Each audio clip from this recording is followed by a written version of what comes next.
Welcome to the Tough Decisions Network for Entrepreneurs. I'm Dan Hanford, and my wife, Danae, and I interview successful people sharing stories behind tough decisions that they've had to make along their journey as an entrepreneur. Before we get started, let's hear from one of our sponsors.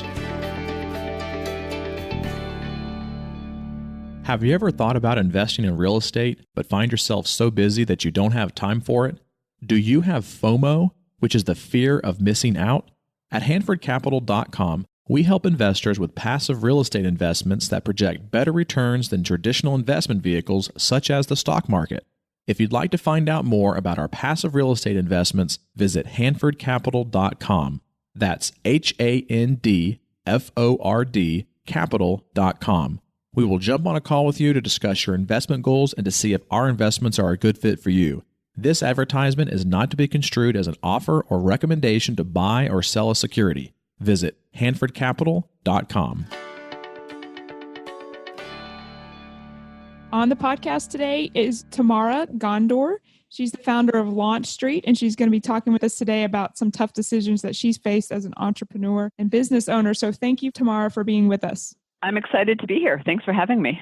Sure. I want to go ahead and get started with just giving us a little bit of background as to how you became an entrepreneur, business owner, and what exactly your LaunchStreet business does. Yeah, well, I'll give you the Reader's Digest version because I've been in business mostly as an entrepreneur for about 25 years, but I have climbed the corporate ladder as well. But you know what's so funny about that is if you looked at my job cycle, I cycled in and out of jobs every 18 months. So I would climb the corporate ladder for 18 months. I'd have a ton of success, realize my ladder was on the wrong wall, and then I would jump off and do my own thing. And then I'd, sell it or it would bomb because, we all have the failures in our past too. And I'd go get a job again, and then I go back. Finally, in 2007, I stopped the cycle and just came to the realization that I am an entrepreneur and I have to own it. And that's what I need to do with my life. So that's why I founded, that's when I founded actually LaunchStreet. But this path to LaunchStreet was a little bit of a circuitous one. But in essence, I did brand strategy and innovation consulting for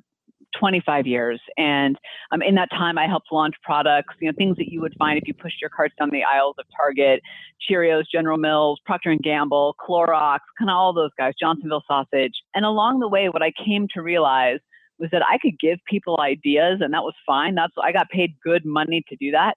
But the power wasn't in that. The power was in helping people be more innovative. And that's ultimately what my company does. So we do that through an online proprietary assessment. We do it through an on-demand platform, through keynotes and live events. We help individuals, leaders, and teams come together to unlock more innovation so they can apply it to their challenges and opportunities. Well, can you also walk us through some tough decisions or maybe one key tough decision that you've had to make along your journey as an entrepreneur? This is so great that we're having this conversation right now because I am in the throes of one of these tough decisions, and I'm in kind of the bottom part of that decision, which I'll kind of explain in a minute. But basically, I have this business. It's going really well. I think a lot of us entrepreneurs out there can identify with that where, you're in that comfortable place. Like, you're getting business, you're getting referrals, things are good, but that there's that greater vision out there.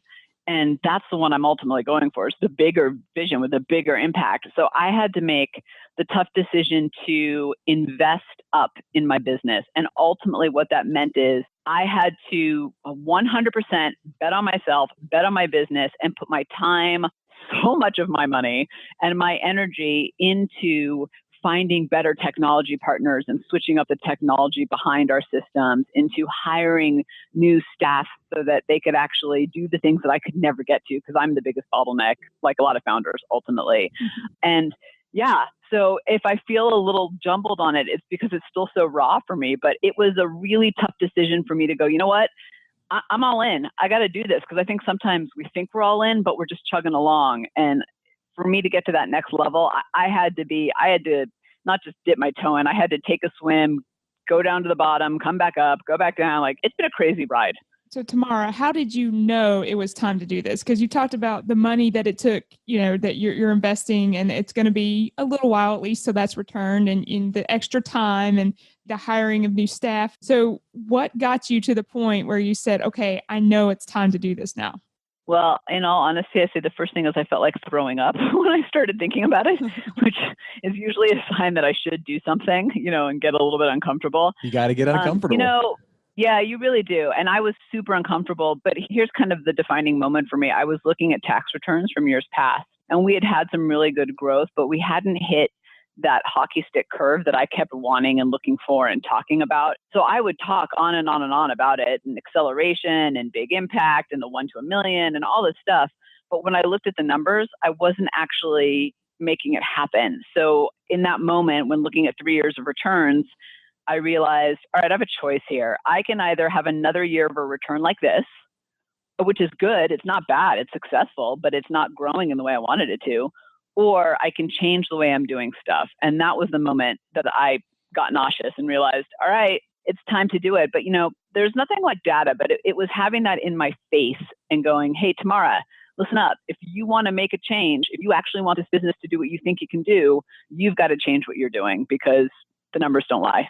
Well, talk to us about the mindset that you're in right now of making sure that you're sticking through your original decision to put more money into the business and invest in the business and be investing up in your business, and how your mindset is now about, because sometimes when we get to this position, because I know where you're at, because I've been there, you get to the point where you're like, when am I going to stop spending all this money and actually start bringing that hockey stick back? That's me. I'm in the corner. Stop spending all the money. Well, so there's this thing called the J curve, and I'm at the bottom of the J curve. I'm at that moment where exactly what you just said, where I'm still in panic. I'm writing these big checks. I'm not yet seeing the returns of it. But here's how the J curve works. So I think this is a great lesson for entrepreneurs, and it was a really powerful reminder for me. So we make a decision and we go, oh my gosh, this is great. Here's a decision. I'm all in. And we expect that acceleration curve to just go up on a chart, just poof, up. Everything goes well from there. But the truth is you dip first to the bottom before you accelerate up.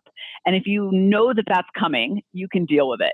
But the reality is I'm at that point at the bottom of the J curve where it's starting to curve up, and I can start to see it as we start to launch the new website, launch the new technology, kind of all that stuff is coming into play, but I'm not there yet.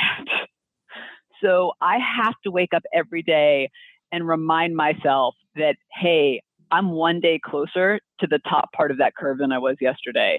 I am one day closer, and I know that this is going to make the impact I want it to make, and I know it's going to pay off. I'm one day closer. And if you hear a little bit of a quiver in my voice, it's because I really do have to convince myself of that every single day. But it's a mindset game. And the other thing is I'm a big believer in taking action. So I can sit here and do my meditation, which I do for 10 minutes every day, and that's all great. But I then make a list of all the things I'm going to do to drive the business forward today. And then I go do at least 3 of them, no matter what. And whether that's connecting with someone that I met while I was keynoting that could turn into a potential client, or calling up an old client that I haven't talked to, or just, doing some research to make myself smarter in my business. So I balance the two. It's a little bit of mindset, but for me, it's all about getting into action so that I can feel the momentum and progress. Because if I don't feel it and I just think it, I will come to a dead stop. Well, and I think what you're talking about as far as the J curve is something that, we've experienced. And I think probably just about every single one of our businesses. And I know Danae, she's probably, about to start laughing right now because she's been there, and I've had to be there to kind of help her understand, where we are in the business, that we just need to continue to push through. And so I think that's a great point, because many times as entrepreneurs, we get to that point of, how much more do I need to spend? How much more do I need to spend? And when am I going to start seeing that return? And it is kind of an unknown, so you are risking, but that's also one of the nice things about being an entrepreneur is you get to take those risks and be able to see the fruits of the reward and fruits of your labor as you continue that business and continue to move forward. And so for those of you who are listening, who are new entrepreneurs, or you've been in it a while and you just haven't really found that one business that's stuck, maybe you haven't invested enough in that business, or maybe you've invested so much, but you just didn't stick out long enough. And you need to make sure that you continue to push through and continue to invest, especially if it's something that you truly believe in and you're truly passionate about, and it really connects with your why. I love it how you said that. And this is why I'm so focused right now on what are the little things that I can do to push my business forward every day while I'm kind of waiting out for those big things to happen, because you and I were talking about offline, or the three of us, is, I'm a little bit sitting with my hands, underneath, kind of keeping them from doing some of the things I want to do, because I need to have this stuff launched. And I know that, but that doesn't stop me from doing the little things that I can do to continue to move forward and win those small contracts and, sell a couple more things or whatever it is. But I think without that progress, what happens, particularly at the bottom of that curve, is the naysayers start to come in, people around you, inside your own head. And that's where you wake up and you're like, I shouldn't have done it. I'm spending too much money. This is going to put me under. It's never going to work. But that's all the head trash that starts to take over while you're trying to push it forward. And so I think if you can get into action, you can get rid of the naysaying inside your head. At least it has for me. Yeah, I was just going to say, I just recorded a daily tip that's going to be released in probably the next couple of weeks. Kind of similar to this, but I didn't have the practical thing that you just mentioned, where, I was basically saying you can't wait for everything to be perfect to go do something, because that time will never come. And when you're at the bottom of this J curve, I love the way, making a list of 10 things and doing at least 3 of them. You're right. Not only does it make you feel better because you're actually doing something while you're waiting for these things to come, but it also helps you work through what's going on in your head, that mental, struggle that you constantly have. Because, okay, when are we spent more money today? When are we going to see the return on that? But you're actually doing something that helps work through that as well. I think that's a good practical thing for us.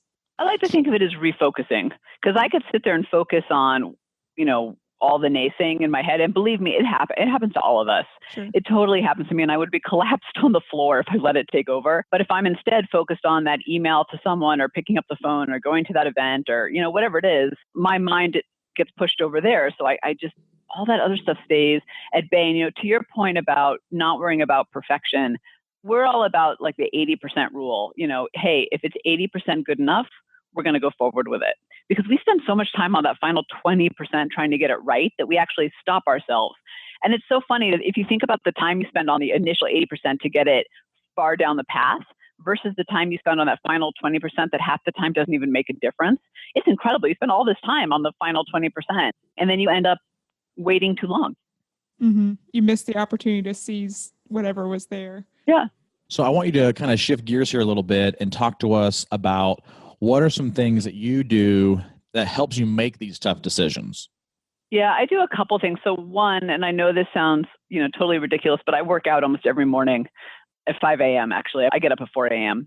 And which I know people listening are going, she's crazy. Don't listen to her anymore. Yeah, that's crazy. I would say that's crazy. I know. I don't know that I'm an early riser. I don't wake up all cheery and happy. I'm not that person. But, I have a limited amount of time in my day. So if I want to get my workout in, I'm getting up. But the reason it's so important to me is I find that if I get a little bit of exercise in the morning, that I'm much calmer for the rest of the day and I make better decisions. I'm not all riled up. So that's getting really that blood flowing first thing in the morning. Yeah. I think, we think Tim Ferriss has talked about it. A lot of people have talked about it in performance. I do think it really does make a difference. I notice the difference in the days. I do that. I do a little bit of meditation. I use this app called Insight Timer, which I love because I just browse through, find ones that I want to try. They're anything from 5 minutes to 20 minutes. So depending on how much time I have, I'll try new ones or go back to the ones that I know work. I also start the day by reading something that I find motivational, insightful from people who I admire. And here's the part where I think it might be a little bit different. That reading time is baked into my workday because I want to make sure it happens. And I find that if I just say, oh, that's the extra before I start work, it doesn't happen. So for me, that 20 minutes in the morning when I'm reading something, it's not only my time and it's work time, but it gets me in the right mindset. It's crazy. I don't know if you guys do that, but I just, I read Brene Brown a lot. I love her books. And Daring Greatly, if I just pick that up, doesn't even matter the page, read 20 minutes of it, I am a powerhouse all day long. Well, and I think having something like that as a daily ritual, like you said, gets you into that headspace. And I think, one of the things that you have to make sure, though, is that, many times I've talked to entrepreneurs and they do something similar to that. But one thing that's missing in their life as an entrepreneur is action. And so you can sit there and read all you want. You can sit there and chant in front of a mirror and do affirmations, which is all good. They're all good things that can help you get into the headspace and the mind space of where you need to be. But until you take those steps of action, those things aren't going to help you at all unless you're taking action following that. That is so true. And I would add a layer to that, which is I think it has to be the right action. You have to learn how to prioritize. I think there's a big difference between busy and action. So I could spend all day on social media, answering emails, looking stuff up, doing research. I could spend all day doing that and I could check off a lot of boxes. But the reality is those aren't the things that are going to drive my business forward. And you probably know the name of the book. And I think it's The One Thing. Is that the name of the book? By the William and Keller guy, the paint guy. I think it's called The One Thing. Here's what I loved about it. The question that he constantly asked himself and his team, which I've now applied, is, and I'm going to botch the full question, of course, but it's basically, what's the one thing you can do that by doing it makes all the other things easier or go away? And that is how I decide what to take action on. And then I go for it. And then I go down the list from there. But it's a great way to prioritize, because I totally agree with you that it's all about you get into the right mindset and then the gun goes off, right? And you got to start running. You can't just stand still. You have to go, but you got to do the right things. And Tamara, I was going to actually just ask you if you had a book recommendation for our audience. So is The One Thing, would that be one that you would recommend, or do you have something else? So I loved The One Thing. I thought it was great. Here's the thing with me. I read a ridiculous amount of books. So it's all about context and what I'm reading right now versus the one book I go back to. The other book that I absolutely love right now is Pre-Suasion by Cialdini. And that's all about the pre-decisions people make to get to the sale, which I think is hands down just one of the most masterful books I've ever read. And what was it called again? Pre-Suasion. Pre-Suasion. Yes, I actually have that. I'm looking at it on my bookshelf right now. I love Robert Cialdini's books. I thought that was the one you said. Another one that he wrote is called Influence, and I love that book so good. Too. Yes. That's like the Bible of marketing right there. If you're an entrepreneur and you have not read that book by Robert Cialdini, you need to. That's one of the books that I read all of them on my iPad. And then that one was so good, I actually bought it so I could have it and thumb through it periodically, because it's one of those books you absolutely have to have. The other was, I was just scrolling through my books to kind of see. The other book that I'm really enjoying right now is called The Subtle Art of Not Giving an F. I won't say the whole word, but it is, it's a really great mindset and how to put that mindset into action, to kind of what you were saying. That's interesting. So let's shift gears a little bit again here and talk about some of the things that you've done with the money that you've made up to this point as an entrepreneur. So what is one of the most exciting places you've traveled to, or item that you've purchased with the money you've made as an entrepreneur? Ooh, well, I am big into travel. I was so glad to see this question, because oh my gosh, I love travel. So I try to travel as much as I possibly can. And I took myself to Spain, which was glorious, to the southern part. And then the part that I loved the most is we took a boat over, actually from the Rock of Gibraltar, which I didn't even know actually existed, but it's actually a rock, over to Morocco, and hung out in Tangiers. And that, going through the bazaars and the shopping and the culture and the food, was probably one of the most amazing experiences ever. I absolutely loved it. And the place I'm trying to get to next is Croatia, because I've heard that place is incredible. That was going to be my next question. What's your next place on that list right now? And so Croatia would be that next place. Do you have in your mind how far into the future you're going to be going to Croatia? Actually, there's two places. The next 5 years, what I'm trying to plan more recently is actually Cuba, because I'd like to go before it totally changes over. I'm so excited to go to Cuba. I'm not sure how. I haven't figured that part out yet, but I'm getting there. Well, I really do appreciate your time being on the podcast with us today. And Tamara, could you tell the listeners how they can reach out to you or start to follow you a little bit more and some of the things that you're doing? Yeah, well, we're all over social media at LaunchStreet for most all of it. I'm, of course, on LinkedIn, so I'd love to connect there. That's probably the best place to connect with me. And our website is go2launchstreet.com. So GOTO launchstreet.com. GOTO launchstreet.com. And we'll also add that to our show notes, as well as your information on how they can connect with you on LinkedIn. And again, thank you so much for taking some time out of your schedule and being with us today. I hope you have a good rest of your day. Thank you so much. It was a great interview. I appreciate it. You're welcome. Bye-bye. Thank you for listening to the Tough Decisions Network. Be sure to visit toughdecisions.net to gain access to show notes for this episode and to join our free weekly entrepreneur email, where we will send you news about the latest technology for your business, inspiring quotes, and the latest books for entrepreneurs. That's toughdecisions.net.